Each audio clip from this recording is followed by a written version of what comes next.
ဆေးဆက်မယ်ဆိုရင်သူ့ကိုlevel 3တက်ဆေးဆိုရင် level 3အပေါင်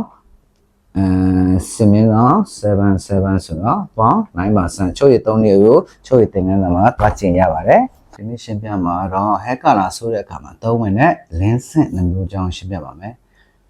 စပင်စစ်ဆိုးတဲ့အခါမှာ lens ကိုလူရတော်တော်များများကတော့မြင်းဆောင်ရှေ့ရနံပါတ်အနေနဲ့သိကြတယ်ပေါ့အခုမှစမင်းဆောင်0ဒါမှမဟုတ်7မြင်းဆောင်0စသဖြင့်ပေါ့အဲ့လိုမျိုးနောက်မှာမြင်းဆောင်ရဲ့နောက်မှာ0ဒါမှမဟုတ်မြင်းဆောင်ရှိမှာနံပါတ်တစ်ခုခုပါတဲ့ဆေးဘူးကို lens ဆေးဘူးလို့ခေါ်တယ်။ Okay အဲ့ lens ဆေးဘူးတော့သိကြတယ်။ဒီကောင်ကအလင်းနဲ့ပတ်သက်တဲ့ဆေးဘူး။ lens ဆင်ပေါ့နော်။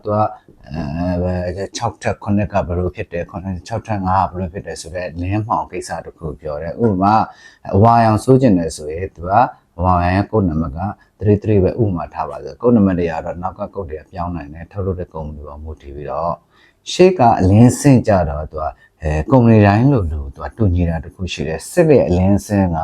7လောက်လင်းတာမျိုးဒါမှမဟုတ်5လောက်မှောင်တာမျိုးတော့ဖြစ်မသွားပဲねအနည်းငယ်ပဲကွာတယ်ရှေ့ကအလင်းစင်တွေအဲ့တော့ဘယ်ကုမ္ပဏီကထုတ်လို့ရှေ့ကအလင်းစင်ကတော့စစ်ပဲရေးလေးရှိတာပေါ့နော်အနည်းငယ်တော့မှိန်တယ်အနည်းငယ်တော့ပိုလင်းတာပြီးတော့ရှေ့ကောင်းရှေ့နိုင်တယ်သူရဲ့ထုတ်လုပ်တဲ့ဆေးရဲ့ပုံစံပုံမူတည်ပြီးတော့ Okay အဲ့တော့အဲ့အနေထားမျိုးမှာစင်မင်းတောင်း33ဆိုတဲ့ဆေးတစ်ခုပေါ့အဲ့ဆေးဘူးမှာဆိုရင်ရှေ့စစ်ကနောက်ကရောင်ကိုဘယ်လောက်ထိလင်းလဲဘယ်လောက်ထိမှောင်လဲဆိုတာကိုဖော်ပြတဲ့ပုံစံနဲ့သုံးတယ်အဲ့တော့စစ်ဆိုးတဲ့အခါမှာအရောင်တစ်ခုဆိုချင်ရဲ့အဲ့တဲ့ကအရောင်ရွေးပါတယ်ဒါပေမဲ့အဲ့တဲ့ရွေးတဲ့အရောင်ကိုအဲ့တဲ့ဆိုင်ရရောက်ချင်းဝါရောင်ဆိုးမယ်လို့ပြောခဲ့ရင်တော့မှသူကဝါရောင်တော့ထဲမှာသူကထက်ရှာသေးတယ်နံပါတ်တွေကို633 733 533စသဖြင့်ပေါ့သူကြိုက်တဲ့အဝါကိုပြန်ရှာတယ်အဲ့ပြန်ရှာတဲ့အချိန်ကတော့အရောင်ရှာတာမဟုတ်ပဲねလင်းစင်ဘလောက်လင်းတာကိုသူနဲ့လိုက်မယ်ဆိုတာဆုံးဖြတ်တဲ့အချိန်မှာသူကရှာလေးရှိတယ်โอเคအဲ့ဒီလင်းစင်ကြတော့ဆေးဘူးမှာပါတဲ့လင်းစင်လို့ခေါ်ပါတယ်ဒီကောင်ကဆေးဘူးမှာပါတဲ့လင်းစင်ဖြစ်ပါတယ်အဲ့တော့ဆေးဘူးမှာပါတဲ့လင်းစင်ကဟုတ်ပြီလင်းတာမှောင်တာလုပ်တယ်ဆိုရင်နောက်ထပ်လင်းစင်တစ်ခုကပါလဲဆိုတော့စံသားအောက်ခံရအောင်လင်းစင်ဖြစ်ပါတယ်စံသားအောက်ခံရအောင်လင်းစင်မှာလည်းခြေနေမျိုးရှိပါတယ်တစ်မျိုးကတော့အဲ့ဒီဆိုင်ကိုရောက်ချင်းပါလာတဲ့စံသားအောက်ခံဖြစ်ပါတယ်အဲ့ဒါကတော့အပေါ်ကမဲနေမှာအောက်ကအရောင်တစ်ခုခုနဲ့ပါတယ်ပြီးတော့ဘာရောင်ဆိုမဲ့လို့ပြောတဲ့အခါမျိုးမှာသုံးတယ်အဲ့လင်းစင်ကိုကြည့်တယ်စံသားမဲဆိုရင်သူဆွေးကျင်တဲ့ဆေးနဲ့ဘာချိုရင်းနဲ့သုံးမယ်ဒါမှမဟုတ်အောက်ကလင်းစင်မြင်နေတဲ့သပင်တစ်ခုအဲ့စံသားပေါ်မှာသူဆွေးကျင်တဲ့ဆေးဘူးဘာချိုရင်းနဲ့သုံးမယ်ဆိုရင်ဆုံးဖြတ်လေးရှိတယ်โอเคအဲ့ဒါကစံသားအောက်ခံဒါပေမဲ့စံသားအောက်ခံကိုနောက်တစ်မျိုးထပ်ပြီးတော့စဉ်းစားလို့ရသေးတယ်အဲ့ဒါကတော့ဘာလဲဆိုတော့ stylist ဆိုပေးလိုက်တဲ့စံသားအောက်ခံအဲ့တဲ့ကဥပမာ level 3 level 6ဆိုတဲ့သပင်နဲ့လာတယ်ပေါ်ကအမဲအောက်ကရောင်တစ်ခုခုပေါ့အဲ့ရနေပြီးတော့သူကစင်မြန်းဆောင်33ကိုစိုးမယ်လို့ဆုံးဖြတ်ထားတယ်အဲ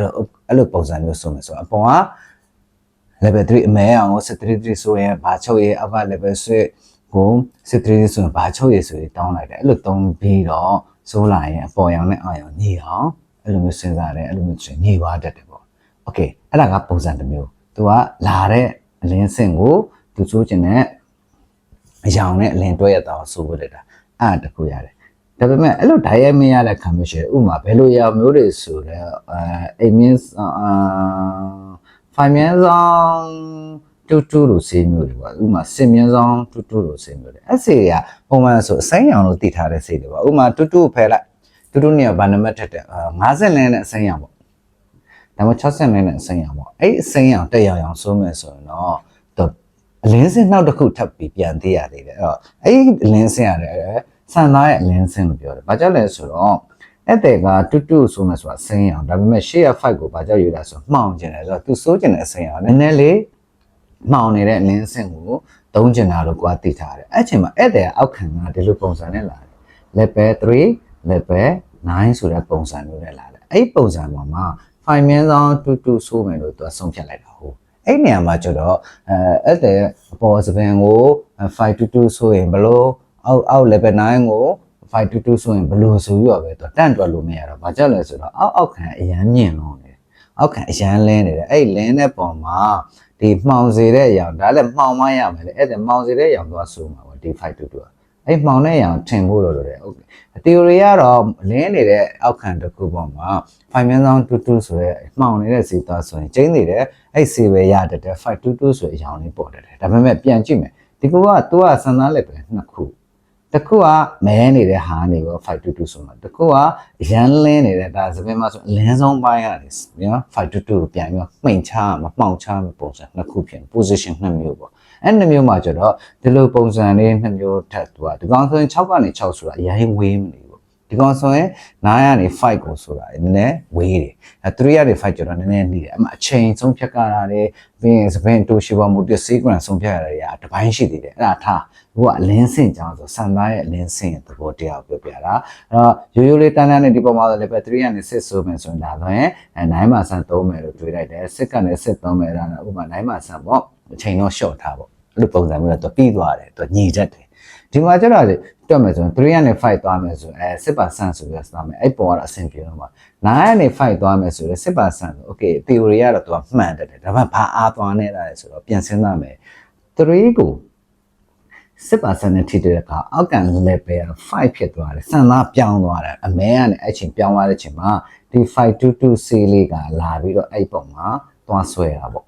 အဲ့တော့သူကအဲ့တဲ့လိုချင်တဲ့522 C လေးရသွားတယ်ပေါ့အဲ့လိုပဲအောက်က level 9ကိုလည်းသူက6%နဲ့ဆိုတဲ့အခါ522 C ကလာဆွဲတယ်ဆိုတော့ okay နှစ်ခုက522 C သွားပေတယ်လို့တော့အဓိပ္ပာယ်ဖွင့်လာတယ်ဒါပေမဲ့အောက်ခံ5တော့ပွင့်သွားတဲ့ lens ဆဲပေါ်မှာ522ဆိုတဲ့အရာနဲ့အောက်ခံ9တော့ငကိုတဲ့ lens နေတဲ့ပုံမှာ522ဆိုတဲ့နှစ်ခုက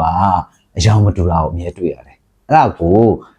style လေးတွေကဘယ်လိုခံမှန်းနိုင်လဲဆိုတော့ငါဆေးဆိုတာလိုသွားတာပဲဒါပေမဲ့ဆေးပါတဲ့ဆေးကအဆင်မပြေတာပဲဒါမျိုးပဲပြောထင်လိုက်ကြတယ်အမှန်တော့အဲ့ဒီနေရာလေးအလှည့်ပြောင်းလေးတစ်ခုလုပ်ပေးလိုက်အောင်လေအပေါ်ရောင်နဲ့အောက်ရောင်ကတူသွားတတ်တယ်အဲ့ဒါကဘာလဲဆိုတော့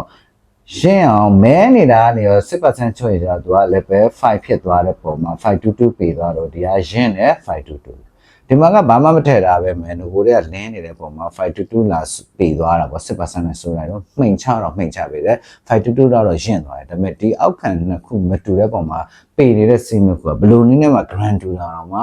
အကြောင်းတူမှာမဟုတ်ဘူးတဘောကတော့အခြားနေလန်မသုံးဘူးဆိုရင်သူကအဆင်မပြေဘူးပေါ့အဲ့ဒါဘယ်လိုနေလန်သုံးပါလဲဆိုရင်ဒီပုံမှာပြန်ပြပြမယ်အဲ့တော့အဲ့တဲ့က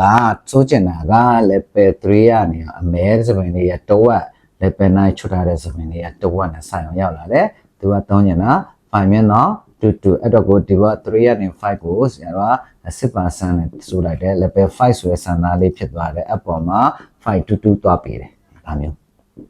ပြီးအောက်က9နဲ့5ကိုသွားမယ်ဆိုတော့6%ချုပ်ရည်တူတက်ထပ်ဖြော်တယ်ဒါမှမဟုတ်တစ်ခါတည်းဖြော်လာတယ်အဲ့မှာဆိုလိုက်တယ်ဆိုတော့ level 9ပေါ်မှာလည်းသူက5မဲဆောင်တူသွားပေးတယ်အဲ့ဒီထိကတော့ဒါရိုးရိုးရှင်းရှင်းလေးပဲဒါပေမဲ့အနှစ်အောင်မတူဆိုတာကိုစိုးပေးတဲ့လူတိုင်းသိတယ်စိုးဘူးတဲ့လူတိုင်းသိတယ်ဘာကြောင့်လဲဆိုတော့အရန်ရင်နေတဲ့အခန်းတစ်ခုမှာ9လောက်ရှိတဲ့အောက်ခံပေါ်လာဖို့6%နဲ့စားလိုက်ပြီးတော့522သွားပေးရရဲ့ငကိုတွေကလင်းနေတဲ့ပုံမှာ6%နဲ့မှောင်ချအောင်လုပ်တဲ့522ဆိုတဲ့ဟာနှစ်ခုကတော့ဘယ်လိုနည်းနဲ့မှရောင်းတူမှာမဟုတ်ဘူးအဲ့ဒီအလဲပြောင်းက style နဲ့တိုင်းကြုံရတယ်အဲ့ဒီဟာလေးကိုရောင်းတူခြင်းနဲ့ဆိုရင်လောက်ကတာကတစ်ခုတည်းပါသူ့ရဲ့အောက်ကအရန်လင်းနေတဲ့သပင်တစ်ခုနဲ့အဲ့တဲ့ဆေးနာဆိုပြီးဆိုရင်အဲ့သပင်ရဲ့စိုးကျင်တဲ့ target ကိုသိရပါတယ် target က fine အဲ့ချိန်မှာအယောင်နဲ့ဘာမှမဆိုင်ဒီအယောင်ကိုတွားပြောင်းလိုက်ရင်တပည့်ရောင်ပြောင်းသွားမှာလေအဲ့တဲ့အစိမ့်မဲ့လိုချင်တာခုဖြစ်နေတဲ့ပြဿနာတဲ့တစ်ခုကရင့်မယ်တစ်ခုက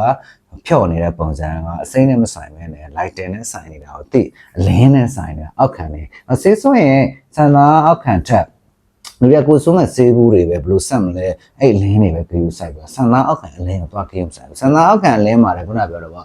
အဲ့တဲ့ငကိုတွေကပါလာတဲ့အလင်းရှိလို့ကိုဆိုးပြတဲ့အလင်းရှိတယ်ဒီကောင်ကအဲ့တဲ့ငကိုပါတဲ့အလင်း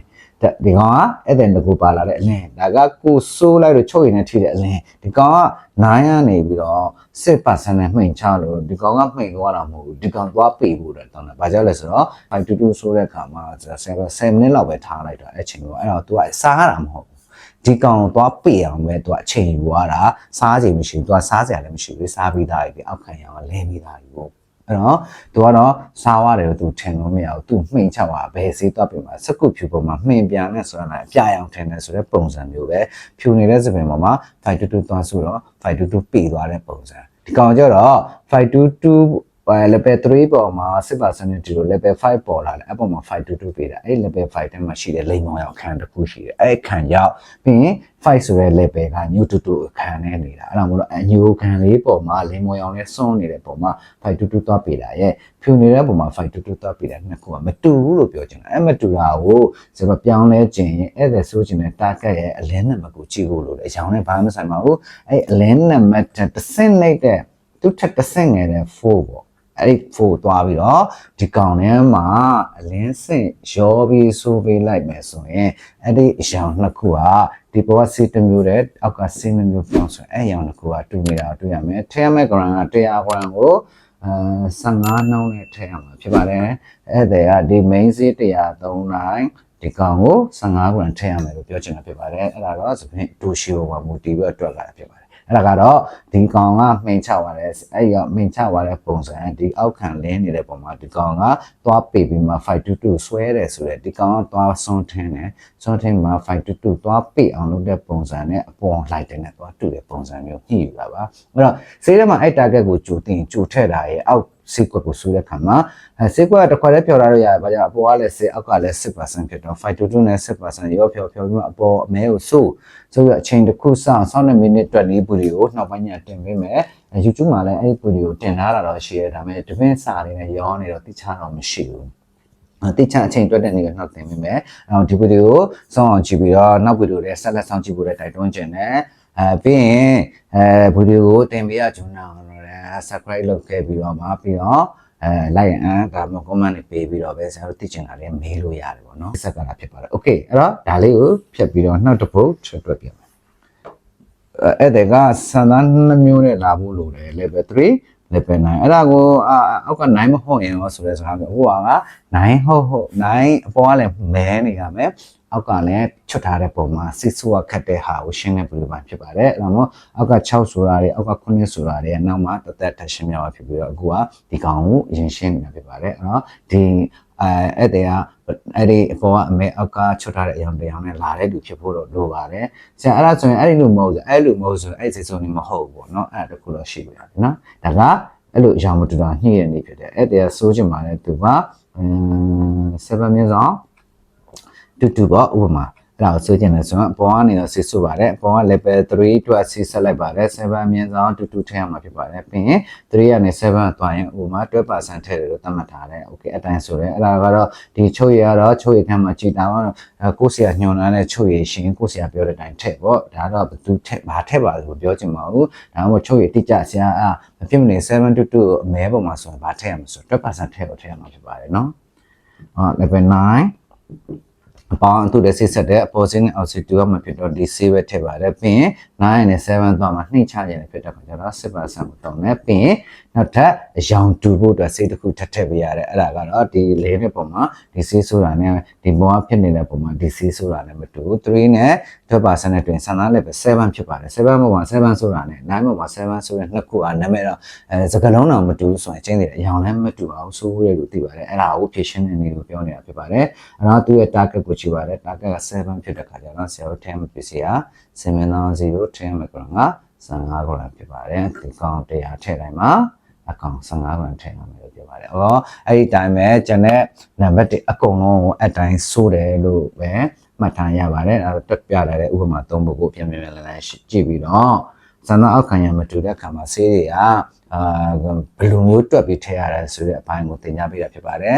်အခုဗီဒီယိုတော့ကြည့်ပြီးတော့နားမလည်ဘူးဆိုရင်အောက်ကမှတ်မှာပဲမေးပါလို့ရပါတယ်တကယ်လို့ဒီဗီဒီယိုနားလည်တယ်ဆိုရင်နောက်ဗီဒီယိုတွေမှာဒီဗီဒီယိုရဲ့အဆက်တွေဆက်လာမှာမို့လို့ဆက်လက်ဆောင်ကြည့်ပေးဖို့တက်တွန်းပါတယ်အားလုံးကိုကျေးဇူးတင်ပါတယ်Okay အဲ့တော့အပုံစံနဲ့ဆိုမယ်ဆိုရင်သူကမူရင်းတာခတ်အရောင်ကိုထပ်ငယ်တဲ့အလင်းစင်တစ်စင်လိုက်တဲ့အလင်းစင်ကို100 gram မှာမူရင်းတုံးတစ်ခုလုံးရဲ့100မှာသူက15 gram ထည့်တဲ့နည်းနဲ့ဆိုလဲသပင်ရှင်းရှိသလိုတူးသွားပါဘောနော်မူရင်းတုံးက150သူက22.5ပေါ့အဲ့ gram ထည့်ဆိုရမှာပါမှာနော်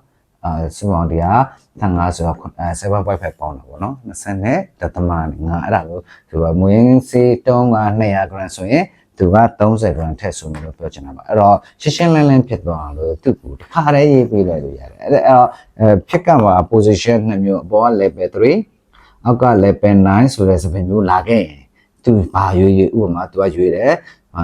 စစ်မြင်းသော7 မှာနောက်ကအယောင်ကြောင်းမပြောပါဘူးအယောင်ဘာပြောင်းမဆိုဖြစ်နေတယ်အရေးကြီးတာစစ်အဲ့ချင်းမျိုးမှာစိတ်ဆက်မယ်ဆိုရင်သူ့ကို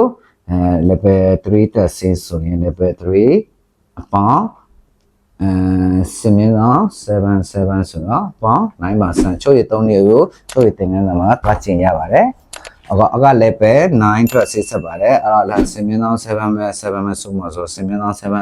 ထည့်ပါတယ်ပြီးရင် level 9နဲ့စစ်ကိုပြန်မင်ချမယ်ဆိုရင် 10% သုံးတယ်အဲ့ဒီအပြင်ကိုသူကဒီရှေ့ target ရဲ့တစ်ဆင့်ငယ်တဲ့ lighting ကိုထည့်ပေးရမှာ5မြင်းသော0ထည့်ရမှာကဒီကောင်100 gram ထည့်တိုင်းမှာဒီကောင်က15 gram ထည့်ရမှာလို့ပြောတာပါအဲ့ဒါလေးကိုစာနဲ့ကူရရတယ်ခုနကတော့ lighting 5ရှိတဲ့ဟာအကူက6ရှိတဲ့ဟာပေါ့အပေါ်နာမည်ကိုကျွန်တော် professional spin နာညာ founder trainer ကိုဦးဖြစ်ပါတယ်